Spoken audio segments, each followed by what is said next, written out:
வணக்கம். உள்ளது உள்ளபடியை வழங்குவதற்காக ஹேமா ராகேஷ். அடுத்த மாதம் மத்திய அரசின் பட்ஜெட் கூட்டத்தொடர் நடைபெற இருக்கிறது. பட்ஜெட் தாக்கல் செய்யப்படும் பொழுது அனைத்து துறைகளின் மீதான எதிர்பார்ப்பு அந்த துறை சார்ந்த மக்களுக்கும் வல்லுநர்களுக்கும் இருக்கிறது. நம்முடைய உள்ளது உள்ளபடி நிகழ்ச்சியில் தினம் ஒரு துறையை தேர்வு செய்து அந்த துறை மீது தமிழகத்திற்கு இருக்கக்கூடிய எதிர்பார்ப்புகள் என்பது என்னவாக இருக்கிறது என்பது பற்றிதான் உள்ளது உள்ளபடி நிகழ்ச்சியில் பார்த்து வருகிறோம். இன்றைய நிகழ்ச்சியில் தமிழகத்தில் இருக்கக்கூடிய சிறு குறு தொழில் நிறுவனங்கள் வர இருக்கக்கூடிய மத்திய பட்ஜெட் தாக்கல் செய்யும் பொழுது அதில் என்ன விதமான சிறப்பம்சங்கள் இடம்பெற வேண்டும், என்ன மாதிரியான திட்டங்கள் அறிவிக்கப்பட்டால் தங்களுக்கு அது மிக வளர்ச்சி அடையக்கூடிய சூழ்நிலையை உருவாக்கும் என்பது பற்றி இன்றைய உள்ளது உள்ளபடி நிகழ்ச்சியில் பார்க்க இருக்கிறோம். மேலும் தமிழகத்தில் இருக்கக்கூடிய சிறு குறு தொழில்களின் நிலை என்பது எப்படி இருக்கிறது, கிட்டத்தட்ட உள்நாட்டு உற்பத்தியில் ஒரு குறிப்பிடத்தக்க பங்கு வகிக்கின்ற இந்த சிறு குறு தொழில் நிறுவனங்களின் நிலை என்பது சில காலங்களாகவே ஒரு சரிவடைந்த நிலையாகவே காணப்படுகிறது. தமிழகத்தில் பல இடங்களில் மின்வெட்டு காரணமாக பல்வேறு தொழிற்சாலைகள் மூடப்பட்டிருக்கின்றன. அந்த தொழிலாளர்கள் பல்வேறு பாதிப்பு அடைந்த சூழ்நிலைக்கு தள்ளப்பட்டிருக்கிறார்கள். அதே நேரத்தில் இந்த சிறு குறு தொழில்கள் சார்ந்திருக்கக்கூடியவர்களின் பிரச்சனை என்பது என்னவாக இருக்கிறது, அதில் அவர்கள் வைக்கக்கூடிய தீர்வு என்பது எப்படிப்பட்டதாக இருக்கிறது, மேலும் இந்த தொழில் அடுத்த கட்ட வளர்ச்சியை நோக்கி செல்ல வேண்டுமானால் என்ன மாதிரியான திட்டங்களை இந்த பட்ஜெட்டில் முன்வைக்க வேண்டும் என்பது பற்றிய பல்வேறு தகவல்களை பார்க்க இருக்கிறோம். முதலில் இது பற்றிய ஒரு செய்தி தொகுப்பை பார்க்கலாம்.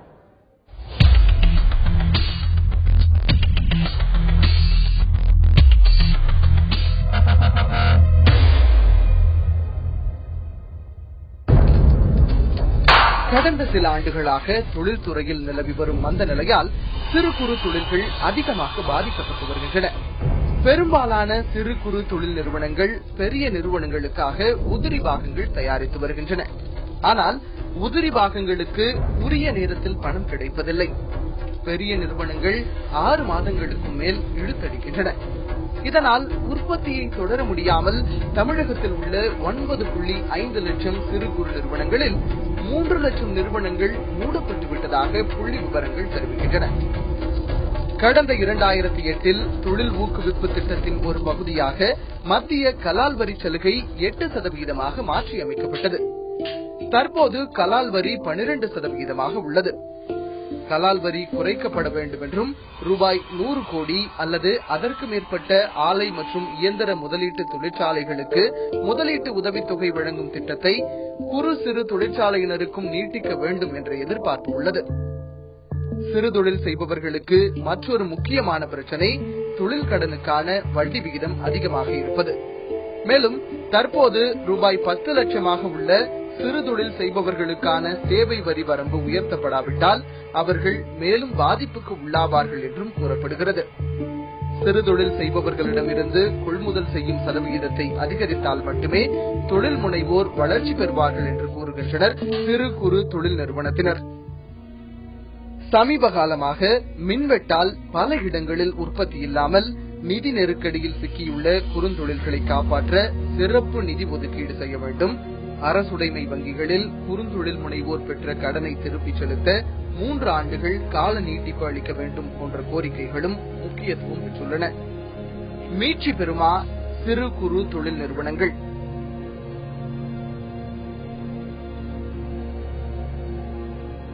தமிழகத்தில் இன்றைய சூழ்நிலையில் சிறு குறு தொழில்கள் என்பது எப்படி இருக்கின்றது? ஏனென்றால் இங்க இருக்கக்கூடிய பல சிறு குறு தொழில் நிறுவனங்கள் மின்வெட்டு காரணமாக பல்வேறு நிலைகளை சந்தித்திருக்கிறது. அதே நேரத்தில் அவர்களுடைய எதிர்பார்ப்பு என்பது இந்த பட்ஜெட்டில் அதிகமாகவே இருக்கிறது. வங்கிகள் அவர்களுக்கு வழங்கக்கூடிய கடன்களுக்கான விதிமுறைகள் நெறிமுறைகள் என்பது தளர்த்தப்பட வேண்டும் என்கின்ற கோரிக்கையும் இவர்களுக்கு இருக்கிறது. மின்வெட்டால் பாதிக்கப்பட்ட தொழிற்சாலைகளுக்கு சிறப்பு நிதி ஒதுக்கப்பட வேண்டும் என்கின்ற ஒரு எதிர்பார்ப்பும் இருக்கிறது. இப்படி என்ன மாதிரியான எதிர்பார்ப்புகள் சிறு குறு தொழில் நிறுவனங்களைச் சேர்ந்தவர்களுக்கு இருக்கிறது என்பது பற்றிதான் இன்றைய உள்ளது உள்ளபடி நிகழ்ச்சியில் பார்க்க இருக்கிறோம்.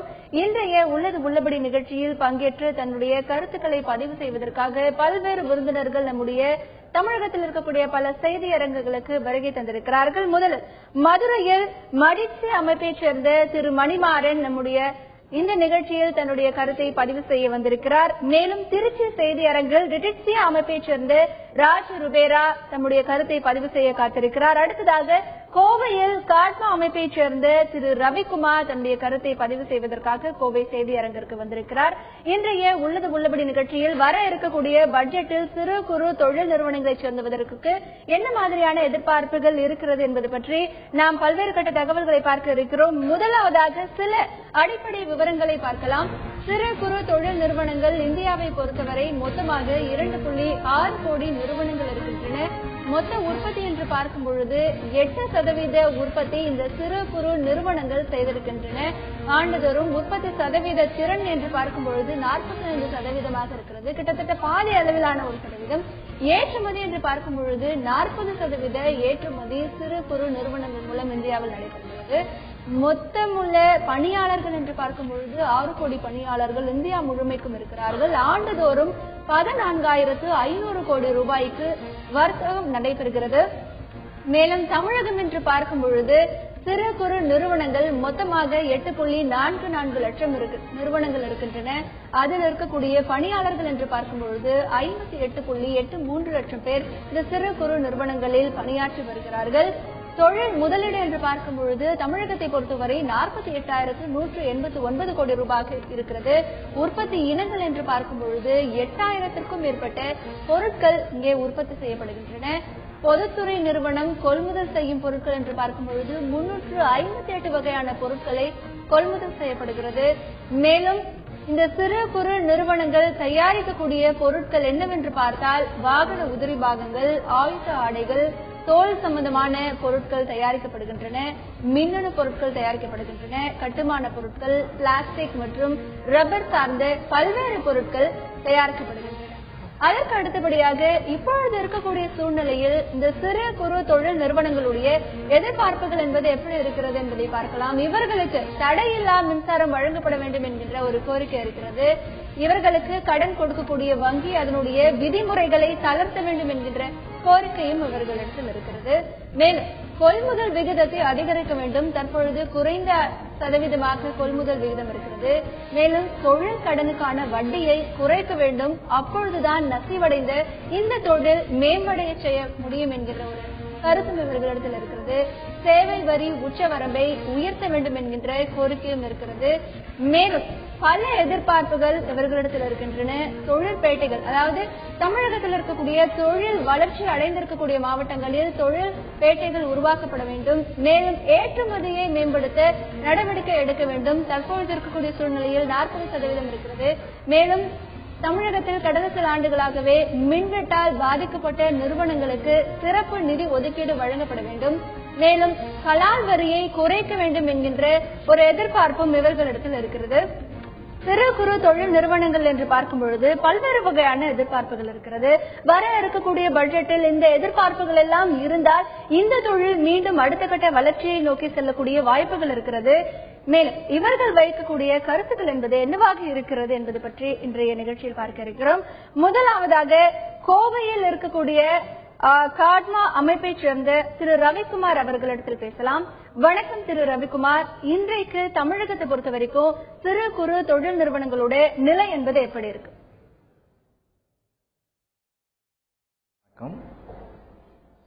தந்தி டிவி குழுமத்திற்கு காட்மா அமைப்பின் சார்பாகவும் குறுந்தொழில் முனைவோர்களின் சார்பாகவும் முதற்க வணக்கத்தையும் நன்றியும் தெரிவித்துக் கொள்கின்றோம். கோவை, திருப்பூர் மாவட்டங்களில் 30,000க்கும் மேற்பட்ட குறுந்தொழில் நிறுவனங்கள், சிறு தொழில் நிறுவனங்கள் என மொத்தம் 55,000க்கும் மேற்பட்ட சிறு குறுந்தொழில் நிறுவனங்கள் இயங்கிக் கொண்டிருக்கின்றன. இந்த குறுந்தொழில் கூடங்கள், சிறு தொழில் நிறுவனங்கள் என அனைத்து நிறுவனங்களுமே தொடர்ந்து நிலவி வந்த கடுமையான மின்வெட்டு காரணமாக பல்வேறு இழப்புகளை சந்தித்து வருகின்றன. தற்போதைய நிலையில் வருகின்ற பட்ஜெட் குறித்த மத்திய பட்ஜெட் குறித்த எதிர்பார்ப்பு எங்களிடத்திலே பெருமளவு மேலோங்கி நிற்கின்றது. ஒவ்வொரு பட்ஜெட்டின் போதும் மாநில அரசாங்கம் விதிக்கின்ற பட்ஜெட்டாக இருந்தாலும் சரி, மத்திய பட்ஜெட்டாக இருந்தாலும் சரி, தொழில் முனைவோர்கள் எதிர்பார்ப்பு அதிகரித்துக் கொண்டே போகும். தற்போது ஆட்சி மாற்றம் ஏற்பட்ட பிறகு முதல் பட்ஜெட்டாக பிரதமர் நரேந்திர மோடி அவர்களுடைய தலைமையிலான இந்த மத்திய அரசாங்கம் அமைந்த பிறகு மத்திய பட்ஜெட் சமர்ப்பிக்கப்பட இருக்கின்ற காரணத்தினால் குறுந்தொழில் முனைவோர்கள் எதிர்பார்ப்பு பெருமளவு அதிகரித்திருக்கின்றது. குறிப்பாக கடுமையான நெருக்கடியில் சிக்கியிருக்கின்ற குறுந்தொழில்களை காப்பாற்ற சிறப்பு நிதி ஒதுக்கீடு செய்யப்பட வேண்டும் என்கின்ற ஒரு எதிர்பார்ப்பு இருக்கின்றது. கடந்த பட்ஜெட்டிலும் கூட சிறு குறுந்தொழில் வளர்ச்சிக்கென்று பல்லாயிரம் கோடி ரூபாய் நிதி ஒதுக்கீடு செய்யப்பட்டது. ஆனால் அதில் ஒரு ரூபாய் கூட குறுந்தொழில் முனைவோர்களுக்கு வந்து சேரவில்லை என்பதை எங்களுடைய ஒரு கருத்தாக இங்கே பதிவு செய்ய விரும்புகின்றோம். ஆண்டுதோறும் ஒவ்வொரு பட்ஜெட்டிலும் சிறு குறுந்தொழிலுக்கு என்ற சிறப்பு நிதி ஒதுக்கீடு செய்கின்ற பொழுது குறுந்தொழில்களுக்கு அந்த நிதி சென்றடைகிறதா என்றால் நிச்சயமாக இல்லை என்கின்ற ஒரு குற்றச்சாட்டாகவே நாங்கள் இங்கே பதிவு செய்கின்றோம். அதனால் வருகின்ற பட்ஜெட்டில் குறுந்தொழில்களுக்கென்று தனியாக சிறப்பு நிதி ஒதுக்கீடு செய்யப்பட வேண்டும் என்ற எங்களது கோரிக்கையும் நாங்கள் மாண்புமிகு பிரதமர் அவர்களிடத்திலும் மாண்புமிகு நிதியமைச்சர் அவர்களிடம் வலியுறுத்தி வருகின்றோம். குறுந்தொழிலுக்கு என்ற சிறப்பு நிதி ஒதுக்கீடு செய்கின்ற பொழுது அதை வழங்குவதற்கு தேசிய சிறுதொழில் வளர்ச்சி வங்கி சிட்பி இருப்பதை போல நாடு முழுவதும் உள்ள குறுந்தொழில் முனைவோர்களின் வளர்ச்சியை கருத்தில் கொண்டு தேசிய குறுந்தொழில் வளர்ச்சி வங்கி ஒன்றை துவங்கி அந்த வங்கியின் வாயிலாக குறுந்தொழில் முனைவோர்களுக்கு 8% வட்டியில் கடனுதவி வழங்க வேண்டும் என்கின்ற எங்களது கோரிக்கையும் எதிர்பார்ப்பும் பலமாக நாங்கள் சுமந்து கொண்டு காத்திருக்கின்றோம். அதோடு மட்டுமல்லாமல் குறுந்தொழில்களின் வளர்ச்சியை கருத்தில் கொண்டு பல்வேறு வகையான சலுகைகளை மத்திய அரசாங்கம் அறிவிக்க வேண்டும் என்று நாங்கள் எதிர்பார்த்து காத்திருக்கின்றோம். மாண்புமிகு பாரத பிரதமர் அவர்களுக்கு காத்மா சங்கத்தின் சார்பாக 10 அம்ச கோரிக்கை அடங்கின்ற மனுவையும் 2 நாட்களுக்கு முன்பு நாங்கள் அனுப்பியிருக்கின்றோம். அந்த கோரிக்கையிலும் பல்வேறு விவாதங்களையும் நாங்கள் எடுத்து வைத்திருக்கின்றோம். குறிப்பாக சிறப்பு நிதி ஒதுக்கீடு செய்யப்பட வேண்டும், தேசிய குறுந்தொழில் வளர்ச்சி வங்கி துவங்கப்பட வேண்டும். தேசிய குறுந்தொழில் வளர்ச்சி வங்கி துவங்கப்பட்டு நடைமுறைப்படுத்தப்படுகின்ற வரையில் அனைத்து அரசுடைமை வங்கிகளிலும் 8% வட்டியில் குறுந்தொழில் முனைவோர்களுக்கு கடனுதவி வழங்க வேண்டும் என்கின்ற முக்கியமான கோரிக்கைகளை நாங்கள் வலியுறுத்தி வருகின்றோம். தொடர்ந்து அரசுடைமை வங்கிகள் கடனுதவி வழங்க குறுந்தொழில் முனைவோர்களுக்கு மறுத்து வருகின்றதால் குறுந்தொழில்களின் வளர்ச்சி பெருமளவு பாதிக்கப்பட்டு வருகின்றது. ஒரு புறத்தில் மத்திய அரசாங்கம் அரசுடைமை வங்கிகளின் வாயிலாக 1 கோடி ரூபாய் வரை அவர்கள் உற்பத்தி திறனுக்கேற்ப சொத்து பிணையமின்றி கடனுதவி வழங்கலாம் என்று அறிவித்திருந்தாலும் கூட பெரும்பாலான அரசுடைமை வங்கிகள் அந்த கடனுதவி வழங்குவதில்லை. சொத்து பிணையம் இருந்தால் மாத்திரமே கடனுதவி வழங்குவது என்கின்ற ஒரு நிலையை அரசு அதிகாரிகள் வங்கி அதிகாரிகளும் மேற்கொண்டு வருகின்றார்கள். மத்திய அரசாங்கம் ரவிக்குமார் தொடர்ந்து பேசலாம். வர இருக்கக்கூடிய பட்ஜெட்டில் சிறு குறு நிறுவனங்களுக்கு கூடுதல் நிதி ஒதுக்கப்பட வேண்டும். ஒவ்வொரு ஆண்டும் சிறு குறு தொழில் நிறுவனங்களை மேம்படுத்துவதற்காக பல்வேறு நிதிகள் ஒதுக்கப்படுகின்றன. ஆனால் குறுந்தொழில்களுக்கு என்று தனியாக நிதி ஒதுக்கப்பட வேண்டும். இதற்காக வங்கி ஒன்றும் தொடங்கப்பட்டு 8% வட்டியில் அவர்களுக்கு கடன் உதவி வழங்கப்பட வேண்டும் என்கின்ற கோரிக்கையும் இங்கே முன்வைக்கப்படுகிறது. அவர்களுடைய எதிர்பார்ப்பாகவும் அது இருக்கிறது. மேலும் இவர்களுக்கான பட்ஜெட் மீதான எதிர்பார்ப்பு என்பது எப்படி இருக்கிறது என்பது பற்றிய பல்வேறு தகவல்களை பார்க்கலாம்.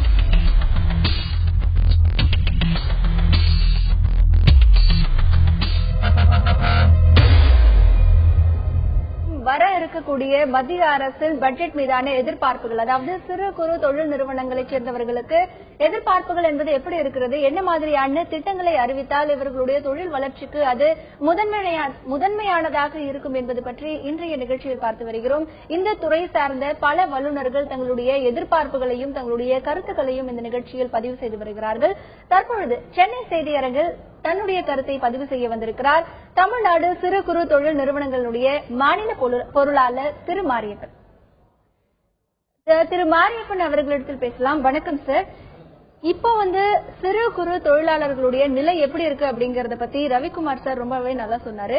இப்போ கடந்த பட்ஜெட்ல சிறு குறு தொழில்களுக்கு எவ்வளவு நிதி ஒதுக்கப்பட்டது, என்னென்ன திட்டங்களுக்காக நிதி ஒதுக்கப்பட்டது, அது போதுமானதாக இருந்திருக்கிறார்? தமிழகத்தை பொறுத்தவரைக்கும் இன்றைக்கு கடந்த 3 ஆண்டுகளுக்கு மேலாக மின்வெட்டு காரணமாக மிகப்பெரிய அளவிலே சிறு குறு தொழிற்சாலைகள் பாதிக்கப்பட்டிருக்கின்றன. நிதி எங்களுக்கு கிடைப்பதை விட இன்றைக்கு நலிவுற்று இருக்கக்கூடிய சிறு குறு தொழிற்சாலைகளுக்கு மறுவாழ்வு கொடுக்கக்கூடிய விதத்தில் மத்திய அரசு அதற்கு ஒரு வழிகாட்டு முறையில் கூடுதலாக கார்பஸ் ஃபண்ட்ஸ் என்று சொல்லக்கூடிய ஒரு நிதியை இந்த ஆண்டு ஒதுக்கி தர வேண்டும் என்று நாங்கள் கோரிக்கை வைத்திருக்கின்றோம். ஏனென்று சொன்னால் இன்றைக்கு 3 மாதங்களுக்கு தொடர்ந்து எந்த ஒரு சிறு குறு தொழிற்சாலையும் தாங்கள் வாங்கிய கடனையோ வட்டியோ திருப்பி செலுத்தாவிட்டால் சர்ஃபேஸ் ஆக்ட் என்ற சட்டத்தின் மூலமாக அவருடைய சொத்துக்களை பறிமுதல் செய்து இன்றைக்கு அந்த சொத்துக்கள் எல்லாம் ஏலத்தில் விட்டுவிட்டு சிறு குறு தொழில் செய்யக்கூடியவர்கள் இன்றைக்கு தமிழகத்தில் மின்வெட்டினால் மிக பெரிய அளவில் பாதிக்கப்பட்டு சொத்துக்கள் எல்லாம் இழந்து இன்றைக்கு அவருடைய பொருளாதாரம் மட்டுமல்ல வாழ்க்கையே இன்றைக்கு கேள்வியாக மாறி இருக்கிறது. எனவே corpus funds for revival of sick industries என்று மத்திய அரசு தனியாக ஒரு நிதி ஒதுக்கீடு வேண்டும் என்ற இந்த நேரத்தில் நாங்கள் கோரிக்கை வைக்கின்றோம்.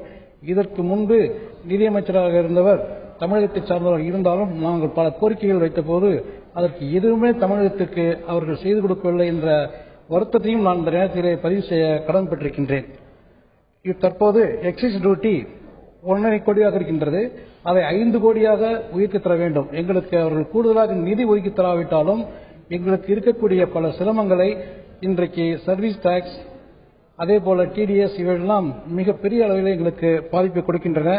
எனவே எக்ஸைஸ் டியூட்டியினுடைய அளவை 1.5 கோடியிலிருந்து 5 கோடியாக உயர்த்தி தர வேண்டும் என்று கேட்டுக்கொள்கின்றோம்.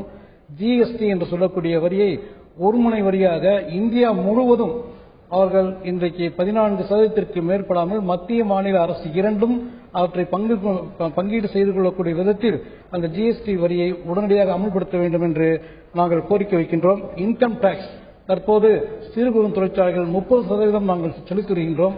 அதனை 15 20% குறைத்து தர வேண்டும். அதே போல இன்றைக்கு சைனாவிலிருந்து வரக்கூடிய கூட்ஸ்களால் அங்கிருந்து இறக்குமதி செய்யக்கூடிய பொருட்களால் சிறு குறு தொழிற்சாலை பட்டாசு நீங்கள் பார்த்திருப்பீர்கள். சிவகாசியில் எந்த அளவுக்கு இன்றைக்கு அந்த தொழில் குடிசை தொழில் நசுக்கப்பட்டிருக்கின்றது. எனவே மத்திய அரசு எங்களுக்கு இந்த சைனா வரக்கூடிய பொருட்களை அவர்கள் இங்கு இறக்குமதி செய்வதற்கு தடை செய்ய வேண்டும் என்று கேட்டுக்கொள்ள கடமைப்பட்டிருக்கின்றோம். அதே போல ஆடிட் செய்வது 40 லட்சம் ரூபாய்க்கு மேல் டர்ன் ஓவர் செய்யக்கூடிய தொழில்களை 1 கோடியாக உயர்த்தி தர வேண்டும் என்று கேட்டுக்கொள்கின்றோம். அதே போல இன்றைக்கு லேபர் சட்டம் மிக கடுமையாக இருக்கின்றது. அந்த சட்டத்தை எல்லாம் இன்றைக்கு எளிமைப்படுத்தி 30 தொழிலாளர்கள் வரைக்கும் சிறு தொழிலுக்கு எந்த விதமான லேபர் சட்டமும் அமுல்படுத்தக்கூடாது என்று நாங்கள் மத்திய அரசை கேட்டுக்கொள்கின்றோம்.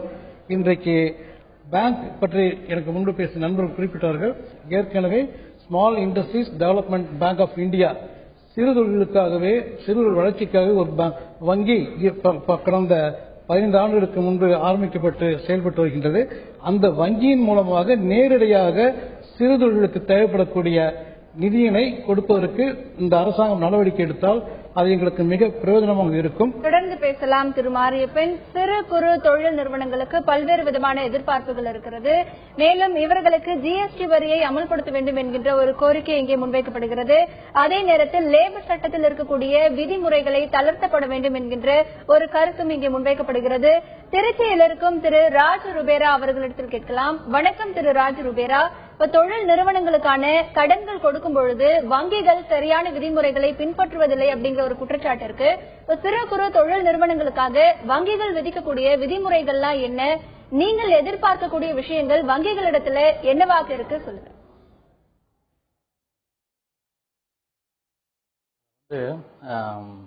லாஸ்ட் பட்ஜெட்ல எம்எஸ்எம்இ எம்எஸ்எம்இக்காக சுமார் 24,000 கோடி ஒதுக்குனாங்க. அதே டைம்ல முன்னால் அவங்க சொன்னது போல சிறு தொழில்களுக்கு எந்த சலுகை இல்லாத ஒரு ஃபீலிங் தான். ரீஃபைனான்சிங்கா சிட்பிக்கு ஒரு 25% போல அவங்ககிட்ட போயிருது. அப்புறம் டெக்ஸ்டைல் இதுக்கு அது ஒரு பங்கு போயிடுச்சு. மொத்தத்தில் பார்த்தா எஸ்எஸ்ஐ அதாவது அந்த செக்டாருக்கு பார்த்தா எதுவுமே பயனுள்ளதா இதுவரை நமக்கு தெரியல. அதுக்கு நிறைய அந்த பவர் கட்டு எப்போது நம்ம ரொம்ப பாதிச்சோமோ அன்னையிலேருந்து எல்லா இண்டஸ்ட்ரியுமே ஓரளவுக்கு ரொம்ப நடிஞ்சு போயிடுச்சு. அதுக்கு கவர்மெண்ட் இம்மிடியட்டா எந்த ஸ்டெப்பும் அது இதுவரை எடுத்தாப்புல தெரியல. இப்போ பார்த்தா இப்போ இந்த கிரிட் கனெக்ஷன் தான் கவர்மெண்ட் எல்லாமே ரொம்ப ரொம்ப இதா சொன்னாங்க. கிரிட் அதை செஞ்சால் ஒழிய நம்ம பவர் கட்டை எப்படி சால்வ் பண்ண முடியும்னு நமக்கு எந்த ஐடியாவுமே இல்லை. கவர்மெண்ட் சிறு தொழில் வளர்வதற்காக எந்த முயற்சி செய்யுதுன்னு பார்த்தோன்னா பிராக்டிக்கலா இப்போ தமிழ்நாடு கவர்மெண்ட் எவ்வளவு அளவில் அந்த பல ட்ரைனிங் அந்த தொழிலாளர்களுக்காக என்னெல்லாம் பண்ணணுமோ அதில் உள்ள பல பல திட்டங்களை அவங்க வகுத்து பண்ணிட்டே இருக்கிறாங்க. மத்திய அரசு எடுத்துக்கிட்டா இப்போ ஃபார் எக்ஸாம்பிள் திருச்சி எடுத்துக்கிட்டா இது இருக்கு, பிஹெச்எல் இருக்கு, பெல் இருக்கு. இது எப்படி உருவாச்சுன்னா இங்க உள்ள ஸ்மால் ஸ்கேல் இண்டஸ்ட்ரீஸ் எல்லாம் உருவாகணும், அதனால பயனடையணும் உள்ள ஒரு பெரிய கருத்துலாம் இந்தியா முழுவதும் பெரிய பப்ளிக் செக்டார் எல்லாம் உருவாக்குனாங்க அந்த டைம்ல. இப்ப என்ன பண்ணிட்டாங்கன்னா அதெல்லாம் வந்து டைவர்ஸ் இங்க உள்ள ஆர்டர்ஸை வந்து வேற ஸ்டேட்டுக்கு மாத்துறாங்க.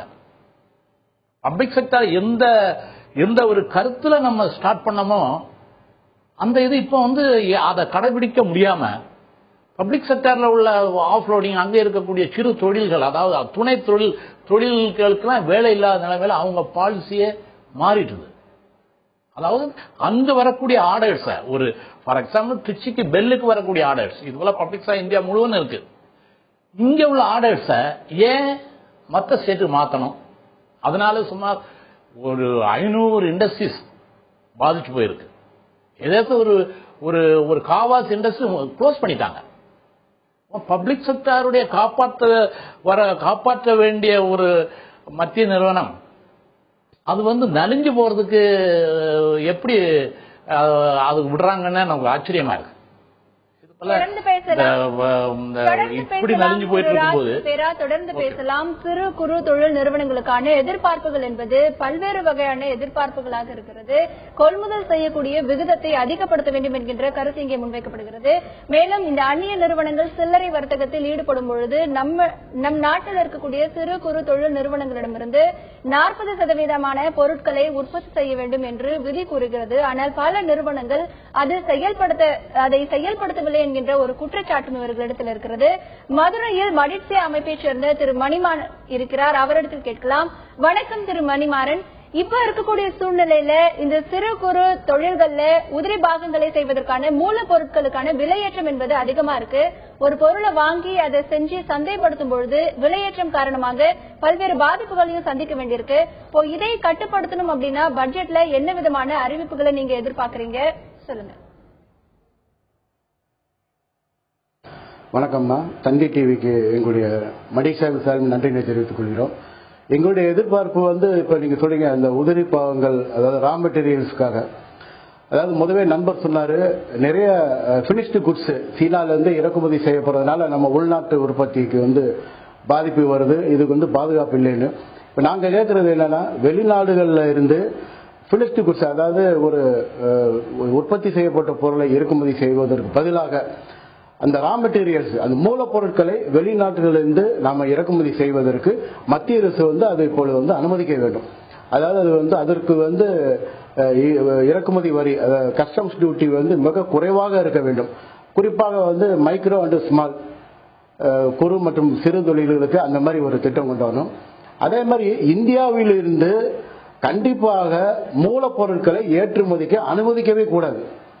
உங்களுக்கு தெரியும் இந்த அயன் ஓர்லாம் வந்து கடந்த 10 வருஷமா வந்து இந்தியாவில இருந்து எக்ஸ்போர்ட் சைனாவுக்கு போய் அங்க இருந்து பினிஷ்டு குட்ஸ திருப்பி இந்தியாவிலேயே நம்ம வந்து டியூட்டி கட்டி இம்போர்ட் பண்ணி நம்ம அது அதிக விலை கொடுத்து வாங்கணும். இந்த அவல நிலை போகணும்னா இந்தியாவிலிருந்து மூலப்பொருட்கள் வந்து ஏற்றுமதிக்கு மத்திய அரசு உடனே தடை விதிக்க வேண்டும். அதே போல மூலப்பொருட்களை இறக்குமதி செய்வதற்கு மத்திய அரசு அனுமதிக்க வேண்டும். அதே மாதிரி வெளிநாடுகள்ல இருந்து பினிஷ்டு குட்ஸ் இங்கே இறக்குமதி செய்யக்கூடாது. இந்தியாவிலிருந்து பினிஷ்டு குட்ஸ் தயார் செய்யப்பட்ட பொருட்கள் வந்து ஏற்றுமதி செய்ய வேண்டும். அதற்கு வந்து மத்திய அரசு இந்த பட்ஜெட்ல வந்து ஒரு நல்ல வழி காமிக்கணும். அதுக்கு மாண்புமிகு காமர்ஸ் மினிஸ்டர் அவங்க அது வந்து மத்திய சிறு மற்றும் குறுந்தொழில் அமைச்சகத்துக்கு அவங்க பரிந்துரை செஞ்சிருக்காங்க. அந்த மாதிரி அது வந்ததுனாலே ஒரு நல்ல ரெமெடி கிடைக்கும்.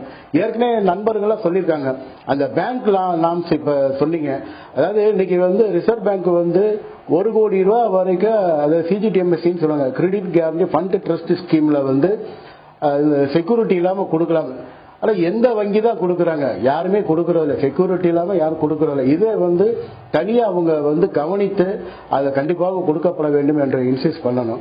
அதே மாதிரி இன்னைக்கு மத்திய அரசு பார்த்தோம்னா பிஎம்இஜிபி லோன் வச்சிருக்காங்க, prime minister employment generation programme. வேலை வாய்ப்புக்காக வந்து 25 லட்சம் ரூபாய் வரைக்கும் அதிகபட்ச நிதி வாங்கலாம்னு கடந்த 5-6 வருஷமா இருக்கு. அதை இப்ப வரும் பட்ஜெட்ல வந்து 50 லட்சமா உயர்த்தினா இன்னும் அதிகப்படியான சிறு மற்றும் குறுந்தொழில்கள் வந்து இங்க வர்றதுக்கு வாய்ப்பு இருக்கு. அது மாதிரி பேங்க் இந்த என்பிஏ நாம்ஸ் இந்த சர்ஃபேஸ் ஆக்ட் இருக்கே ரொம்ப மோசமான ஆயிட்டுங்க. 90 நாள் ஆனாலே நம்ம வந்து அந்த வட்டி கட்டலைன்னா ஒரு அக்கௌண்ட்ல உடனே வந்து அதை என்பிஎன் நாம்ஸ் கொண்டு வந்து சர்ஃபேஸ் ஆக்டில் கொண்டு வந்து ஏலத்தில் வர்றாங்க. அந்த ஏலத்தில் விட்டோம்னா பேப்பர்ல விளம்பரம் போட்டு ரொம்ப அசிங்கப்பட்டு பண்றாங்க. இதை நாங்க 180 நாட்களா வந்து கேட்கிறோம். ஆனா அந்த மாதிரி கேட்கும்போது ரிசர்வ் பேங்க்ல என்ன சொல்றாங்கன்னா, இந்த 90 நாள்ன்றது இன்டர்நேஷனல் ஸ்டாண்டர்ட் படி நாங்க கொண்டு வந்திருக்கோம், அதனால மாற்ற முடியாதுன்றாங்க. நாங்க திருப்பி இன்னொரு கேள்வி கேட்கிறோம், இன்டர்நேஷனல் ஸ்டாண்டர்ட் சொல்றீங்கல்ல 90 நாள் மேல மாற்ற முடியாது. இதே வெளிநாடுகள்ல உதாரணத்துக்கு சீனா போன்ற நாடுகள்ல சிறு மற்றும் மைக்ரோ மற்றும் சிறு தொழில்களுக்கு வந்து இன்னைக்கு வட்டி விகிதம் 8% மேல கிடையாது. ஆனா நம்ம நாட்டுல இங்க 14% வரைக்கும் கட்டுறோம். அப்ப நீங்க வட்டியை வந்து கொஞ்சம் ரிவர்ஸ் பண்ணி 8% மேல கொண்டாடாதீங்க. அந்த மாதிரி வரும்போது சிறு மற்றும் குறுந்தொழில் வந்து ஒரு நல்ல சூழ்நிலைக்கு வர்றதுக்கு வழி இருக்கு. இப்ப மாண்புமிகு தமிழக முதல்வர் கூட இப்ப மத்திய அரசு நம்முடைய மரியாதைக்குரிய பாரத பிரதமர் பார்த்தப்போ சொன்னாங்க, அந்த மின் எவாக்குவேஷனுக்காக வந்து பசுமை மின் வழித்தடம் அதற்காக ஒரு 2000 லட்சம் கோடி கேட்டிருக்காங்க. அதை மத்திய அரசு ஒதுக்குச்சுன்னா நமக்கு இந்த விண்மில்ல இருந்து நல்ல ஒரு மின்சாரம் நமக்கு வந்து தொடர்ந்து கிடைக்கும் என்பது எங்க மடிசால இருந்து ஒரு தாழ்மையான கருத்தை சொல்லிக்கிறோம். திரு மணிமாறன் தொடர்ந்து பேசலாம். சிறு குறு தொழில் நிறுவனங்களிடையே பல்வேறு எதிர்பார்ப்புகள் இருக்கின்றன. கடந்த பட்ஜெட்டில் பல்வேறு நிதி ஒதுக்கப்பட்டிருக்கிறது. பல துறைகளுக்கும் பல்வேறு கட்டங்களாக நிதி ஒதுக்கப்பட்டிருக்கிறது. ஆனாலும் பல்வேறு இடங்களுக்கு அது சரியாக போய் சேரவில்லை என்கின்ற ஒரு கருத்தும் இங்கே முன்வைக்கப்படுகிறது. மேலும் இந்த சிறு குறு தொழில் நிறுவனங்களுக்கு வங்கிகள் விதிக்கக்கூடிய விதிமுறைகள் நெறிமுறைகள் என்பது தளர்த்தப்பட வேண்டும் என்கின்ற ஒரு கருத்து முன்வைக்கப்படுகிறது. தொழிலுக்காக வாங்கக்கூடிய கடனை 90 நாட்களுக்குள் செலுத்தப்பட வேண்டும். ஆனால் இதை 180 நாட்களாக நீட்டிக்க வேண்டும் என்கின்ற எதிர்பார்ப்பும் இவர்களிடத்தில் இருக்கிறது. மேலும் என்ன வகையான எதிர்பார்ப்புகள் இவர்களிடத்தில் இருக்கிறது என்பது பற்றிய பல்வேறு தகவல்களை பார்க்கலாம்.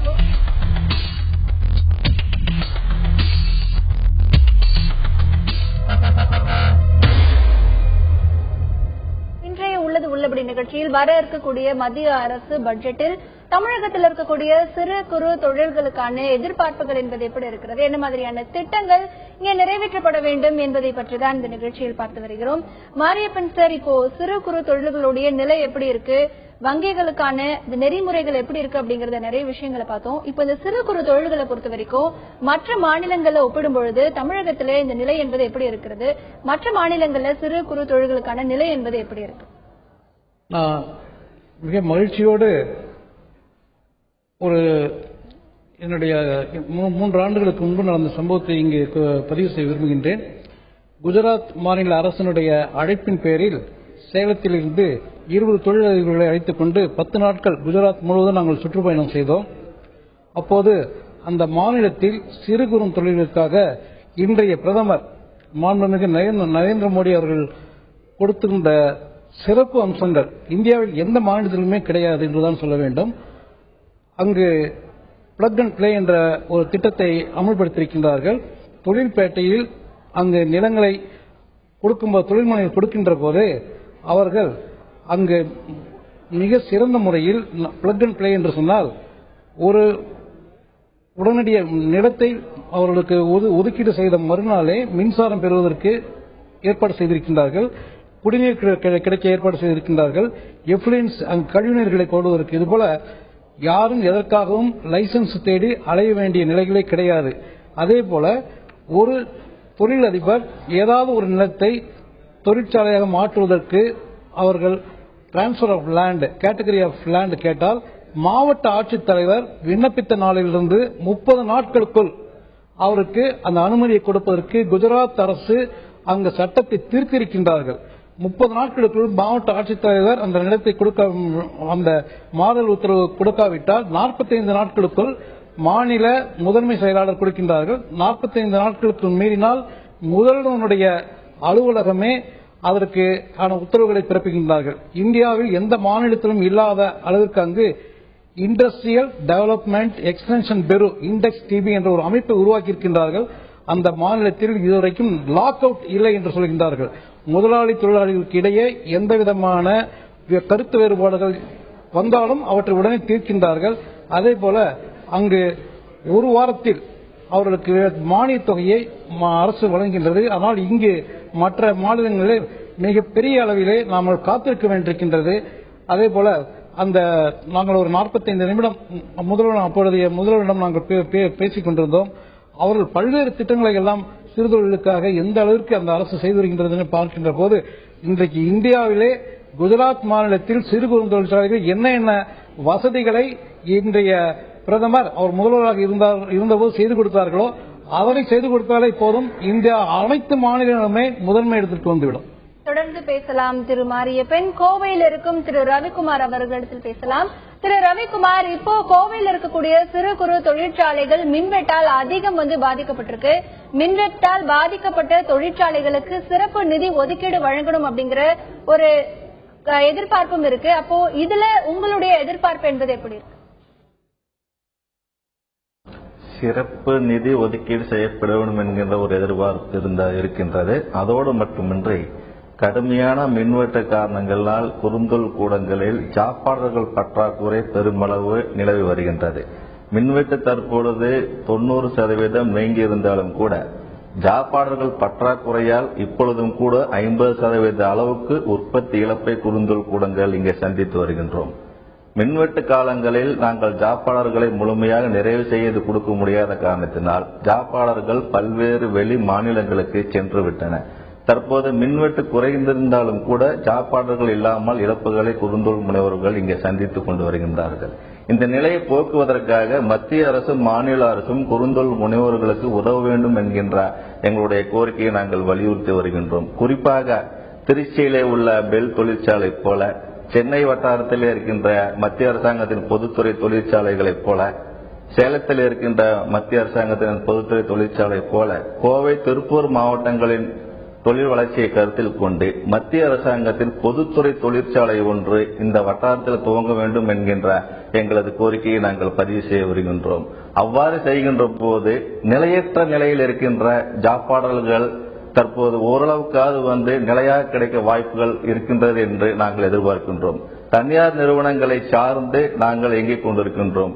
பம்ப்செட் உற்பத்தி, மோட்டார் உற்பத்தி, வெட் கிரைண்டர் உற்பத்தி, டெக்ஸ்டைல் மிஷின் உற்பத்தி, ஆட்டோமொபைல் உற்பத்தி நிறுவனங்களுக்கு ஜாப்பாளர்களை நாங்கள் செய்து கொண்டிருக்கின்றோம். இவற்றில் பல நிறுவனங்கள் பல பம்ப்செட் ஆகட்டும், மோட்டார்களாகட்டும், இவைகள் அனைத்தையுமே சீசன் தொழிலாகத்தான் இயங்கிக் கொண்டிருக்கின்றன. 12 மாதங்களும் நிலையாக ஆர்டர்கள் கிடைப்பதில்லை. ஆகையால் அவர்களை சார்ந்து இருக்கின்ற குறுந்தொழில் முனைவோர்களும் கடுமையான நெருக்கடிக்கு தள்ளப்படுகின்றார்கள். மத்திய அரசாங்கத்தின் பொதுத்துறை தொழிற்சாலை இந்த மாவட்டங்கள் துவங்குகின்ற பொழுது நிலையாக ஓரளவுக்காக ஆர்டர்கள் பிரச்சனைக்கு தீர்வு கிடைக்கும் என்று நாங்கள் எதிர்பார்க்கின்றோம். அதோடு மட்டுமின்றி மத்திய அரசாங்கம் சிறு குறுந்தொழில் நிறுவனங்களிடமிருந்து தான் கொள்முதல் செய்கின்ற உதிரி பாகங்களில் 20% சிறு குறுந்தொழில் நிறுவனங்களிடமிருந்து நேரடியாக கொள்முதல் செய்வது என்று கடந்த 2011ஆம் ஆண்டு முடிவெடுத்து அதை அமுல்படுத்தி வருகின்றார்கள். சிறு குறுந்தொழில் என்று அறிவித்திருக்கின்ற காரணத்தினால் பல்வேறு மத்திய அரசாங்கத்தின் பொதுத்துறை நிறுவனங்கள் சிறு தொழில் நிறுவனங்களுக்கு அதற்குண்டான ஆர்டர்களை எளிதாக வழங்கி விடுகின்றார்கள். குறுந்தொழில் முனைவோர்களுக்கு அந்த ஆர்டர்களை வழங்க தயக்கம் காட்டி வருகின்றன மத்திய அரசாங்கத்தின் பொதுத்துறை நிறுவனங்கள். ரயில்வே ஆகட்டும், பாதுகாப்பு துறையாகட்டும், பிற பெரிய நிறுவனங்களாகட்டும் குறுந்தொழில் முனைவோர்களுக்கு என்று தனியாக சிறப்பு உள் ஒதுக்கீடு வழங்க வேண்டும் என்று நாங்கள் எதிர்பார்க்கின்றோம். 20% ஒதுக்கீடு என்பது சிறு குறுந்தொழில் இல்லாமல் மொத்தமாக 30% ஒதுக்கீடு செய்து அதில் 20% உள் ஒதுக்கீடாக 25 லட்சம் ரூபாய் வரை இயந்திர முதலீட்டில் இயங்கிக் கொண்டிருக்கின்ற குறுந்தொழில் கூடங்களுக்கு மத்திய அரசாங்கத்தின் பொதுத்துறை தொழிற்சாலைகளிலிருந்து ஆர்டர்களை வழங்க வேண்டும் என்கின்ற எங்களுடைய கோரிக்கையும் இந்த நேரத்தில் பதிவு செய்கின்றோம். அவ்வாறு செய்கின்ற பட்சத்தில் கடுமையான மின்வெட்டால் பாதிக்கப்பட்டு தற்போது மின்வெட்டு சிறுக குறைந்து வந்தாலும் கூட ஆர்டர்கள் பற்றாக்குறையால் ஜாப்பாளர்கள் என்று இழப்புகளை சந்தித்து வருகின்ற குறுந்தொழில் முனைவோர்கள் சற்றேனும் நிம்மதியடைந்து உற்பத்தி தொடர உதவியாக இருக்கும் என்பதால் இந்த கோரிக்கையை வலியுறுத்தி நாங்கள் இந்த பட்ஜெட்டில் அதற்கான அறிவிப்பாக வெளியிட வேண்டும் என்று மிகுந்த எதிர்பார்ப்போடு காத்திருக்கின்றோம். பேசலாம் திரு ரவிக்குமார். சிறு குறு தொழில்களுக்கான வர இருக்கின்ற பட்ஜெட்டில் நம்ம தமிழகத்தின் எதிர்பார்ப்புகள் என்பது எப்படி இருக்கிறது என்பது பற்றி பார்த்து வருகிறோம். மேலும் இந்த சிறு குறு தொழில்கள் அடுத்த கட்ட வளர்ச்சியை நோக்கி செல்லக்கூடிய பாதைகள் மற்றும் அதற்கான திட்டங்கள், அறிவிப்புகள் எப்படி இருக்க வேண்டும் என்கின்ற கருத்துக்களை பல நகரங்களில் இருந்து இந்த துறைக்கான வல்லுநர்கள் தங்களுடைய கருத்தை பதிவு செய்து வந்திருக்கிறார்கள். இந்த சிறு குறு தொழில்களை பாதுகாக்கவும் வேலை வாய்ப்பை பெருக்கவும் என்ன மாதிரியான திட்டங்களை இவர்கள் எதிர்பார்க்கிறார்கள், என்ன மாதிரியான அறிவிப்புகளை இவர்கள் எதிர்நோக்கி இருக்கிறார்கள் என்பது பற்றிய பல்வேறு தகவல்களை பார்க்கலாம்.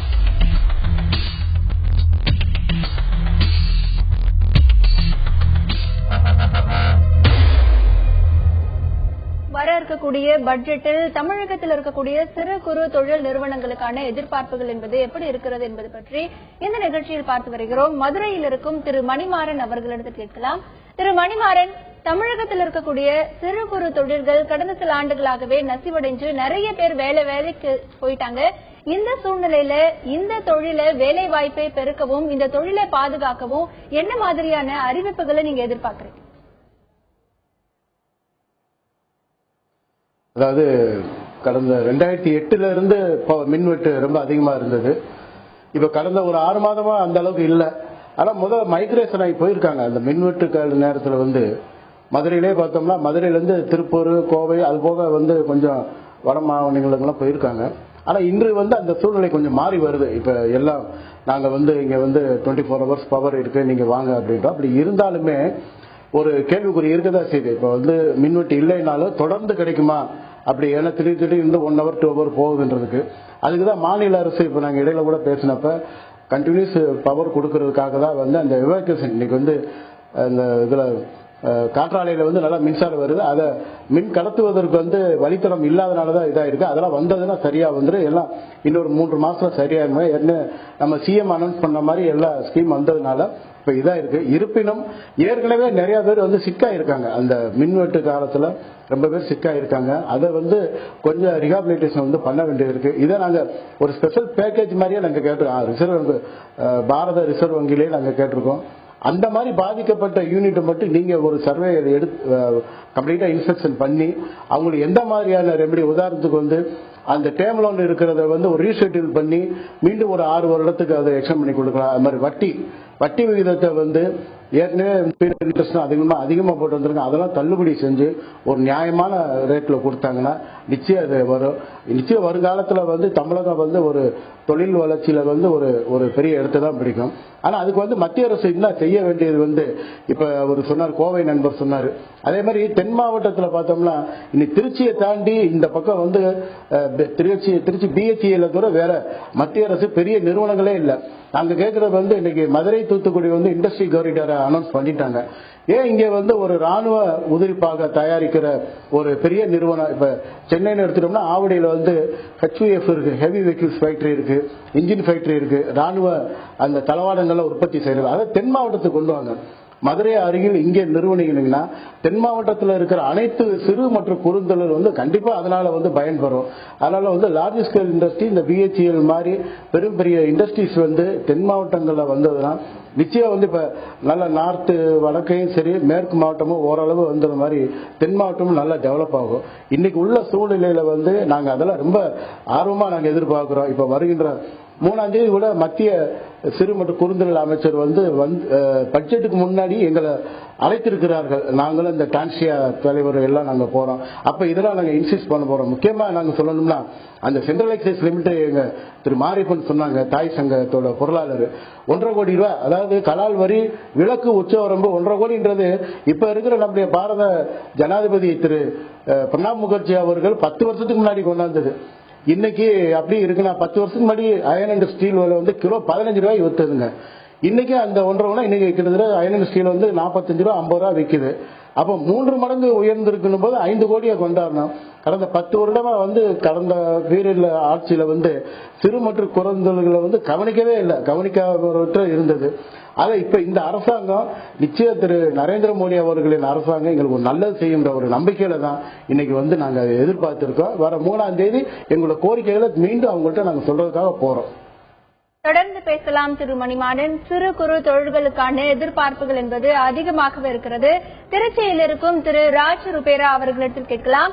திரு ராஜ் ருபேரா, இப்ப வர இருக்கக்கூடிய பட்ஜெட்ல திருச்சி மற்றும் அதன் சுற்றி இருக்கக்கூடிய பகுதிகளில் இருக்கிற சிறு குறு தொழில்கள் வளர்ச்சி அடையணும் அப்படின்னா என்ன மாதிரியான திட்டங்களை அறிவிக்கணும், என்ன மாதிரியான அறிவிப்புகளை நீங்க எதிர்பார்க்கறீங்க? இந்த பப்ளிக் செக்டார்ல இப்போ நடைமுறையில் உள்ள ரூல்ஸ் மாற்றக்கூடாது. அதாவது பப்ளிக் செக்டார்ல இருக்கக்கூடிய அவங்களுடைய ஆர்டர்ஸை அடுத்த மாநிலங்களுக்கு மாற்றக்கூடாது. அடுத்து ரா மெட்டீரியல் பேங்க் அப்படின்னு நிறைய இடத்துல வச்சிருக்காங்க. அது நம்ம தமிழ்நாட்டில் கூட திருச்சி, மதுரை, மெட்ராஸ் இங்கே இது போல இடத்துல ரா மெட்டீரியல் பேங்க் வச்சுக்கிட்டோம்னா அந்த அதுலேருந்து நம்ம மெட்டீரியல் வாங்குறதுக்கு ரொம்ப பிஹெச்எல் பப்ளிக் செக்டர்ல கொடுக்குறாங்க. அவங்க வந்து ரா மெட்டீரியல் வாங்குறதுக்கு நீங்களே வாங்கிக்கிறேன்னு சொல்றாங்க. இதை வந்து வேற எங்கேயும் போய் நமக்கு வந்து அவ்வளவு பெரிய பல்க் எத்தனை 10,000 டன்னு 5,000 டன் அப்படிலாம் இருக்கு. ஒரு சாதாரண ஒரு தொழில் பண்ணும்போது அவன் 2,000 டன் 3,000 டன் எல்லாம் வாங்க வேண்டியிருக்கு மெட்டீரியல். இதுக்கு வந்து அந்த மெட்டீரியல் பேங்க் அப்படின்னு ஒண்ணு நீங்க ஆரம்பிக்கணும். அதுக்கு வந்து ஒவ்வொரு ஸ்டேட்லயும் 2-3 இடத்துல ஆரம்பிக்கிறதுக்கு மத்திய அரசு இந்த பட்ஜெட்ல கொஞ்சம் கவனத்தில் வச்சுக்கணும்னு விரும்புறேன். அடுத்து வந்து நம்ம சிறு தொழில் உற்பத்தி தொழில்கள் பெருகணும்னா அதாவது வந்து டெக்னிக்கல் நோகோ நம்மகிட்ட இல்லை. ஒரு டெக்னிக்கல் நோகோ நம்ம வந்து ஃபாரின் கண்ட்ரில இருந்தோ ஜெர்மன்ல இருந்தோ அமெரிக்காவில் இருந்தோ இங்க இருந்தா வாங்கணும்னா அந்த செலவை நம்ம நினைச்சே பார்க்க முடியல. சைனாவில் எப்படி பண்ணாங்கன்னா கவர்மெண்டே அதுக்கு முழு ஒத்துழைப்பு கொடுத்து அந்த டெக்னிக்கல் அந்த நோகோ எல்லாம் வாங்கி அவங்களுக்கு உதவி பண்றாங்க. நம்ம கவர்மெண்ட்ல அப்படி ஒரு திட்டம் இருக்கிறாப்புல தெரியல. அதனால உற்பத்தி தொழிலை பெருக்க வேண்டும் என்றால் இதே போல வந்து நல்ல பொருட்களுடைய மேனுஃபேக்சரிங் நோகோ கொலாபரேஷன் அடுத்த கண்ட்ரிலேருந்து வாங்கி நம்ம சிறு தொழில்களுக்கு அதை வந்து ஊக்குவிச்சா நம்ம சிறு தொழில் வேகமா வளர்றதுக்கு அதாவது உற்பத்தி தொழில் மேனுஃபேக்சரிங் ஐட்டம் வளர்றதுக்கு மிக தூண்டுதலாகும். இந்த பட்ஜெட்ல வந்து முக்கியமான கவனம் செலுத்தணும். அடுத்து வந்து இந்த சப்சிடி அமௌண்ட் கொடுக்குறாங்க. இதுக்கு போய் இன்கம் டேக்ஸ் பண்றாங்க பாருங்க. சப்சிடி அமௌண்ட் அவன் வளர்க்கறதுக்காக அவனை வந்து ஹெல்ப் பண்ணி தூக்கி விடுறதுக்காக அரசாங்கம் கொண்டு வந்து ஒரு திட்டம். அதுக்கு அந்த அமௌண்ட்டுக்கு இன்கம் டேக்ஸ்ல அதை இன்க்ளூட் பண்ணி இன்கம் டேக்ஸ் கலெக்ட் பண்றாங்க. தயவு பண்ணி அதை வந்து ரிமூவ் பண்ணிடணும். அந்த சப்சிடி வாங்கக்கூடிய அமௌண்ட்டுக்கு வந்து நம்ம இன்கம் டேக்ஸ் உள்ள இதே இருக்கக்கூடாது சார். அது வந்து பிஎம்இஜியை பற்றி சொல்ல போனா நம்ம தமிழ்நாடை பொறுத்தளவில் அதை வந்து இருக்கிறதுல 3 மடங்கு ஜாஸ்தி நம்ம சாங்ஷன் பண்ணி அவங்க கவர்மெண்ட் மத்திய அரசாங்கம் என்ன சொல்றாங்கன்னா பிஎம்இஜி அவங்களுடைய ஸ்கீம் இதை நீங்க பண்ணும்போது உங்களுக்கு எவ்வளவு அப்ளிகேஷன் வருதோ அது அவ்வளவுதான் எங்களுக்கு கொடுத்துருங்க அப்படின்றாங்க. நாங்க வந்து பண்ணல ஃபார் எக்ஸாம்பிள் ஒரு 50 கொடுத்தோம், நாங்க 150 கொடுத்தோம், அதை ஸ்க்ரூட்டனைஸ் பண்ணி ஓகே பண்ணிடுறாங்க. அதனால என்னாச்சு நம்முடைய டார்கெட்டோட ஜாஸ்தி நம்ம வந்து மத்திய பட்ஜெட்டில் சிறு குறு தொழில்களுக்கான எதிர்பார்ப்புகள் அந்தந்த நகரத்தில் இருக்கக்கூடிய வல்லுநர்களின் கருத்தை நாம் இந்த நிகழ்ச்சியில் பார்த்து வருகிறோம். கோவையில் இருக்கும் திரு ரவிக்குமார் அவர்களிடத்தில் கேட்கலாம். திரு ரவிக்குமார், நீங்க சொல்லுங்க, இப்ப கோவை மற்றும் அதன் சுற்றி இருக்கக்கூடிய பகுதிகளில் சிறு குறு தொழில்கள் அடுத்த கட்ட வளர்ச்சியை நோக்கி செல்லணும் அப்படின்னா என்ன வகையான திட்டங்களை இந்த பட்ஜெட்ல நீங்க எதிர்பார்க்கறீங்க? நான் ஏற்கனவே கூறியது போல 10 கோரிக்கைகளை நாங்கள் மத்திய அரசாங்கத்திற்கு தெரியப்படுத்தி இருக்கின்றோம். அவற்றில் மிக முக்கியமான கோரிக்கைகளையும் நான் முன்பு கூறியிருக்கின்றேன். தற்பொழுது வங்கிகளில் குறுந்தொழில் முனைவோர்கள் பெற்றுள்ள கடனை திருப்பி செலுத்த கால நீட்டிப்பு வழங்க வேண்டும் என்கின்ற ஒரு முக்கியமான கோரிக்கை. ஏனென்று கேட்டால் மின்வெட்டு காரணமாக பல்வேறு இழப்புகளை சந்தித்து குறுந்தொழில் முனைவோர்கள் இயந்திரங்களை விற்று கடனை திருப்பி செலுத்தக்கூடிய சூழ்நிலைக்கு தள்ளப்பட்டு தங்களது வாழ்வாதாரம் பறிக்கப்பட்டு பாதிக்கப்பட்ட சூழ்நிலையில் இருக்கின்றார்கள். இந்த நேரத்தில் உள்நாட்டில் இருக்கின்ற குறுந்தொழில் முனைவோர்களை காப்பாற்ற கைதூக்கிவிட மத்திய அரசாங்கத்தின் வங்கிகளே முன்வரவில்லை என்றால் குறுந்தொழில்கள் எப்படி வளர்ச்சி பெறும் என்கின்ற ஒரு கேள்வியை இங்கே நாங்கள் எழுப்ப கொண்டிருக்கின்றோம். மத்திய அரசாங்கம் ஒரு புறத்தில் குறுந்தொழில்கள் வளர்ச்சிக்கு சிறப்பு நிதி ஒதுக்கீடு செய்கின்றோம், கிளஸ்டர் திட்டத்தை அமுல்படுத்துகின்றோம் என்கின்ற பல்வேறு வகையான சலுகைகளை ஒரு புறத்தில் அறிவிக்கின்றது. மறுபுறத்தில் அரசுடைமை வங்கிகளில் சொத்து பிணையமின்றி 1 கோடி ரூபாய் வரை கடனுதவி வழங்கி வருகின்றோம் என்று அமைச்சர்களும் உயர் அதிகாரிகளும் அறிவிக்கின்றார்கள். வங்கியில் மேலாளர்கள் அளவில் இருக்கின்ற வங்கி அதிகாரிகள் கடனுதவி தர மறுக்கின்றார்கள். இது ஒரு புறம் இருக்கின்றது. மறுபுறத்தில் கடுமையான நெருக்கடி காரணமாக கடனுதவி பெற்று திருப்பி செலுத்த கால நீடிப்பு வேண்டும் என்று கேட்டால் தர மறுக்கின்றார்கள். வங்கி அதிகாரிகளிடத்திலே சென்று கேட்கின்ற பொழுது மத்திய அரசாங்கம் அறிவித்தால் நாங்கள் ஏன் உங்களை நெருக்குகின்றோம் என்று கூறுகின்றார்கள். மத்திய அரசாங்கம் இதில் தலையிட்டு 25 லட்சம் ரூபாய் வரை கடனுதவி பெற்றுள்ள குறுந்தொழில் முனைவோர்கள் கடனை திருப்பி செலுத்த கால நீட்டிப்பு வேண்டும் என்று விண்ணப்பிக்கின்ற பொழுது அவர்களுக்கு 3 ஆண்டுகளுக்கு கால நீட்டிப்பு வழங்கப்படும் என்கின்ற ஒரு அறிவிப்பை இந்த பட்ஜெட்டில் அறிவிக்க வேண்டும் என்று நாங்கள் எதிர்பார்க்கின்றோம். அப்பொழுதுதான் கடுமையான சிக்கலில் இயங்கிக் கொண்டிருக்கின்ற இந்த குறுந்தொழில்கள் சற்று காப்பாற்றப்படும் என்கின்ற ஒரு கோரிக்கையும் இங்கே வைக்கின்றோம். தொடர்ந்து பேசலாம் திரு ரவிக்குமார் தொடர்ந்து பேசலாம். மாரியப்பன் சார், இப்ப இருக்கக்கூடிய சூழ்நிலை இந்த பட்ஜெட்ல உங்களுடைய எதிர்பார்ப்பு என்ன, சுருக்கமா பதிவு பண்ணுங்க. அதாவது 2011-12 இந்த காலகட்டத்தில் தமிழகத்தில் 3163 மெகாவாட் விண்மின் மூலமாக உற்பத்தி செய்து வந்தார்கள். அதற்கு அடுத்து 2012-13 1718 மெகாவாட்டாக இது குறைக்கப்பட்டது. தற்போது நடப்பு ஆண்டில் 726 மெகாவாட் திறன் மட்டுமே புதியதாக இங்கு விண்மில்கள் அமைக்க ஏற்பாடுகள் செய்து வருகின்றது. இதுக்கு அடிப்படையான காரணம் இங்கு ஆக்சிலரேட்டட் டிப்ரிசியேஷன் என்ற ஒரு சலுகையை மத்திய அரசு கொடுத்து வந்தது. தற்போது அதனை விலக்கிக் கொண்டு விட்டார்கள். எனவே மீண்டும் அந்த ஆக்சிலரேட்டட் டிப்ரிசியேஷன் அதனை இப்போ இருக்கக்கூடிய சிறு குறு தொழில்கள் நலனை மேம்படுத்த என்ன மாதிரியான இதன் மூலம் மின்சாரம் வரும். அடுத்து சேலம் மாவட்டத்தை பொறுத்தவரை எங்களுக்கு இந்தியாவிலேயே எவர்சில்லர் உற்பத்தி செய்யக்கூடிய எவர்சில்லர் தகடுகளை உற்பத்தி செய்கின்றார்கள். இன்றைக்கு இந்தியாவில் 2% மட்டுமே எவர்சில்லர் தகடுகளை பயன்படுத்தி இங்கு பொருட்கள் உற்பத்தி செய்யப்படுகின்றன.